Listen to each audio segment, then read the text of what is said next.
Fall and Rise of Captain Atom, number 5. Carrie Bates and Greg Wiseman writing, and Will Conrad on art. I have not been reading this. I didn't like the first issue, Yeah. but you two have been reading it, and I assume you both read issue 5. Go hmm for it. Yeah. So I was really enjoying the family stuff that we got the last three issues. Yeah. And then this just kind of wipes it all away. And I was like, oh no, all the family stuff? Oh, look at this cool villain that we created last issue. Yeah, and it was kind of a let's showcase what this version of Captain Atom can do now. Let's establish his power set and his control. And I feel like we kind of had that already. Maybe not the exact powers, but it was like we get he's stable now. We get he's under control. Yeah, he's And the this only felt Captain like Atom. Yeah, but this felt like an entire issue of just reiterating that. Yeah, and then in the last issue there was that criminal that was being put to death, the hitman, as he exploded and he was out of time. Well, he ended up getting powers because Captain Atom saved him. Now he's going by the name Ultramax because he escaped from an Ultramax prison, which is weird. And Yeah, I throughout, think his name was Max something. yeah, His name was Max. So this just fell off a cliff for me because I didn't care. What sold me was the family stuff, and we get some of that, but there's it's only a couple pages. Yeah, And it that kind of was the resolves best stuff itself. in this issue was him going and meeting his kid. Now, obviously, his kid's grown up and he's never known his father, and he doesn't tell him obviously because that would be It's only gonna mess him up. complicated. Yeah, Yeah. but I tiny like whiny. that side of things. hmm But the main story involves Ultramax tracking down people he used to do business with because he was a hitman for hire, and someone flipped on him, and that's how he ended up in jail. And now he's going back over the people he's worked for and killing them, taking him out with his newly found powers. And I'm just like, okay, this is not that interesting. And the general that we've been with, for the whole Eileen. story, he's the last one on the list. That he's the final issue is going to be, let's protect Eiling, basically. Yeah. And we know I'm gonna Eileen's read the it one that because flipped on it's- him.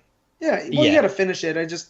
So here I thought this was going to be one of those secret ones that has a lot to do with building the foundation, kind of like Titan's Hunt in Lois and Clark were for Rebirth. I thought with the character of Captain Atom being a basically that's who Dr. Manhattan is in the Watchmen universe. I figured we'd get some of that. I figured we'd get some more time travel, jumping back and forth because of the unstable quantum stuff. But Now it just kind of became a bargain basement superhero story. Yeah, once they stabilized him and he went all red and we got the new version of him, it was like, oh, it got a bit less interesting. So, It became clear that this series is not about, the timey-wimey stuff that we were excited about. No. It's about, let's set up what the new version of Captain Atom is. So we can bring Captain Atom into play, which, the same way that Death of Hawkman, that stuff is kind of going, okay, that's clearing up that Hawkman stuff so we can do what we want with Dark Knights. This is like, okay, let's establish this Captain Atom so that he can come into play, presumably in the nearish future. Yeah, I don't know what his role is outside of this. Because he wasn't a major character in DC to begin with, even before the New 52 quantumized him and made him unstable. Yeah. He was Monarch. They went back and fixed that. He was supposed to be Monarch in Armageddon 20,000 or 2001 or whatever that storyline was, and of course they didn't like that at the time, so they made it Hawk, and it made no sense. And they went back and they retconned that back, and so that was always his purpose, was to be this hero that loses faith and becomes a villain, and takes everyone out. Yeah, I just don't know where his place is right now in Rebirth. I feel like his place is in Rebirth is going to play into the Manhattan stuff just because of because Manhattan and Kevin Am, they're analogs, so it's like okay.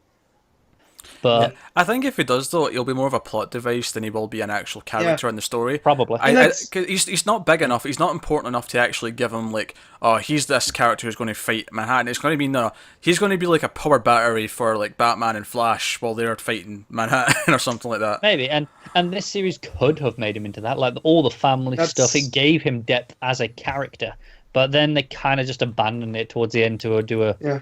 just okay, here's another villain. It feels like some of the comic book movies where it's like, okay, they're starting some stuff off, it's interesting, and then you get, oh, the big bad's here, let's just do the fight, and that's kind of what this miniseries has been. That's a shame. Makes me feel good about dropping it though. So. Yeah, I mean, you're really not missing too much. Silver I mean, it'll. Yeah. If you do want to read it, like, let's say he does become an integral part of the story going forward, it's 5 issues you can go pick up and read through, or, it's a small trade. So it's good that it's there, but reading it month to month is, oh, man. Yeah, just so one more, though. this month. Yep. All right, cool. Maybe it'll surprise us.